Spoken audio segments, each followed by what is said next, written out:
আজ আমি তোমাদের সাথে যে কথাগুলো শেয়ার করব হয়তো অনেকের ভালো লাগতে পারে, আবার অনেকের ভালো নাও লাগতে পারে। তাদের মনে হতে পারে এইসব কথা আবার সোশ্যাল মিডিয়াতে বলতে এসেছে। এখন সোশ্যাল মিডিয়ার যুগ ভাই, সেখানে বলাটাই আমার মনে ভালো হবে। কেননা সোশ্যাল মিডিয়া থেকেই আমাকে সবাই দেখে, আর সেখানেই মন্তব্য না করে আমার সামনে এসে মন্তব্য করে এবং আমার পিছনে কথাগুলো বলে, যেগুলো আমার কানে আসে, যেটা আমি নিতে পারি না। তাই আমার মনে হয় সবটা ক্লিয়ার করে দেওয়াই ভালো। তোমরা আমার সাথে কোনো সমস্যা হলে ডাইরেক্টলি আমাকেই বলতে আসবে। আমার পারিপার্শ্বিক মানুষদের বললে তারা আবার তাদের সাথে তাদের কথায় মাখো করে আবার আমাকে যখন বলে, তখন তোমরা আমার কাছে বেশি খারাপ হও।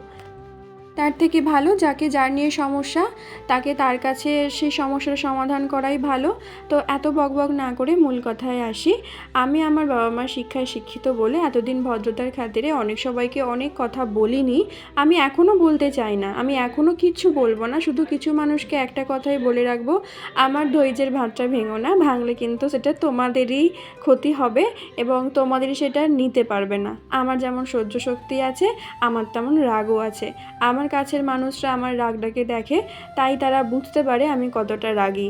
ভালো মানুষের ভালো দিকটাও তো থাকে, খারাপ দিকটাও থাকে, একটা সহ্যের সীমার ব্যাপার থাকে।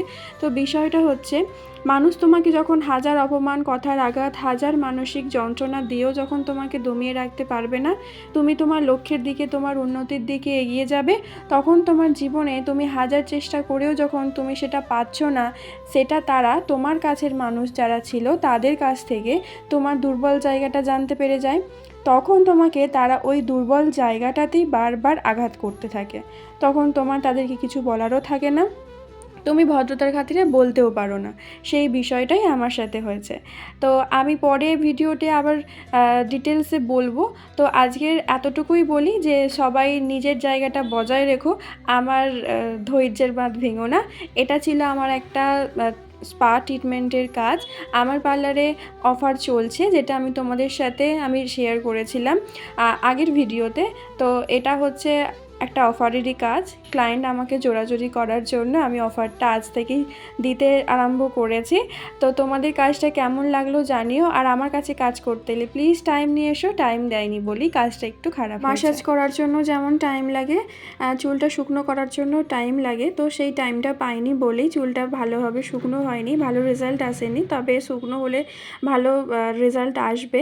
তো আমার কাছে কাজ করতে এলে বা সার্ভিস নিতে আসলে একটু টাইম নিয়ে এসো। তো ভিডিওটা তোমাদের কেমন লাগলো জানিও। আমি যদি কিছু ভুল বলে থাকি তার জন্য আমাকে ক্ষমা করে দিও। দেখা হচ্ছে নেক্সট